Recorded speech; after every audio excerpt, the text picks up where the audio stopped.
அன்பர்களே வணக்கம். இன்றைய தினம் 3/9/2024 செவ்வாய்க்கிழமை, பூரம் நட்சத்திரம். கேந்திரங்கள், திரிகோணங்கள், இந்த இரண்டு மிக முக்கியமான ஒரு விஷயம். கேந்திரங்கள் எவை எவை? 4, 7, 10 இடங்கள். மாத்ருஸ்தானம், கலத்திரஸ்தானம், தொழில் ஸ்தானம். இந்த 4ஆம் இடம் வித்தையையும் சொல்லும். 7ஆம் இடம் தொழில், பார்ட்னர், உறவு, இதையும் சொல்லும். 10ஆம் இடம் தான் செய்யும் தொழிலை, ஜீவியத்தை சொல்லும். இது கேந்திரங்கள். நம் உழைப்பால் நடப்பது, நமது புத்தியால் நடப்பது, இதுதான் முக்கியம். திரிகோணம் 5, 9 இடங்கள். இறைவனால் அருளப்பட்டு விதிப்படி நடப்பது. நமது புத்திக்கு, செயலுக்கு இங்கு வேலை இல்லை. நமக்கு குழந்தை பிறப்பது, ஆண் குழந்தை தான் பிறக்க வேண்டும் என்று எண்ணி ஆண் குழந்தையை ஒருவன் பெற்றெடுக்க முடியுமா? இன்னாருக்குத்தான் நான் மகனாக பிறக்க வேண்டும் என்று எண்ணி அவருக்கே மகனாக பிறக்க முடியுமா? இதெல்லாம் தெய்வ செயல். இது திரிகோணம். ஒரு கேந்திரத்தில் உள்ளவன், கேந்திராதிபதி, 4க்கு உடையவன் வைத்துக் கொள்ளுங்கள், 9ல் இருக்கிறான். அது திரிகோணம். 9க்கு உடையவன் திரிகோணாதிபதி கேந்திரத்தில் இருக்கிறார், 4ஆம் வீட்டில் இருக்கிறார். என்ன செய்யும்? நன்மையை செய்யுமா, தீமையை செய்யுமா?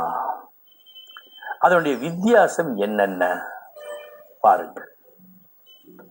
கேந்திரத்தோடு 4, 7, 10க்கு உடையவன் எவனோ ஒருவன். 5, 9 இந்த இடத்தில் ஏதோ ஒரு இடத்தில் இருந்தால், கேந்திரம் என்று சொன்னால் உழைப்பு. தன் உழைப்பால் படிப்படியாக உயருவான்.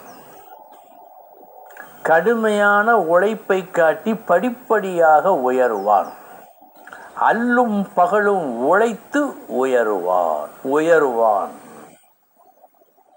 நல்ல விஷயம்தான். சரி, திரிகோணாதிபதி கேந்திரத்தில் இருந்தால்,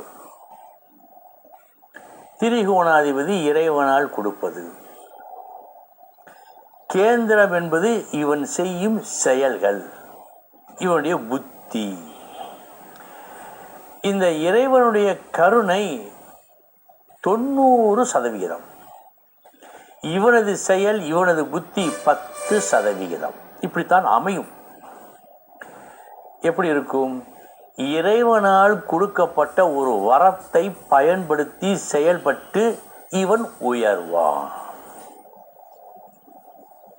கேந்திரத்தோன் திரிகோணத்தில் இருந்தால், ஒரு உதாரணத்துக்கு சொல்கிறேன். ஒரு நபர் சாதாரண டீ கடை வைத்தார், நன்றாக உழைத்தார், சற்று பெரிது பண்ணினார். பிறகு ஒரு ஹோட்டல் வைத்தால், படிப்படியாக உயர்ந்து இந்தியா எங்கும் ஹோட்டல்கள், கோடீஸ்வரன். இது கேந்திரத்தோன் திரிகோணத்தில் இருந்தால் நடப்பது. திரிகோணாதிபதி 5, 9 குடையவன் கேந்திரத்தில் இருந்தால், 4, 7, 10 ஏதோ ஒரு இடத்தில் இருந்தால், ஒரு கவிஞன். எல்லோருக்கும் இறைவன் அந்த வரத்தை கொடுத்து விடுவதில்லை. இவனுக்கு கொடுத்தான். அந்த இறைவன் கொடுத்த வரமான அந்த கவித்தன்மையை பயன்படுத்தி பொருளும் சம்பாதித்தான், புகழையும் சம்பாதித்தான். இது திரிகோணாதிபதி கேந்திரத்தில் இருந்தால் நடக்கும் விஷயம். ஆக இரண்டிலும் நன்மை உண்டு. முதல் இது அவனது புத்தியால், உழைப்பால் வந்ததாக அறியப்படும் மற்றவர்களால். இரண்டாவது, இறைவன் கொடுத்த வரம்பார் என்று புகழப்படும். இது இந்த வித்தியாசம். இனி 12 ராசிகள்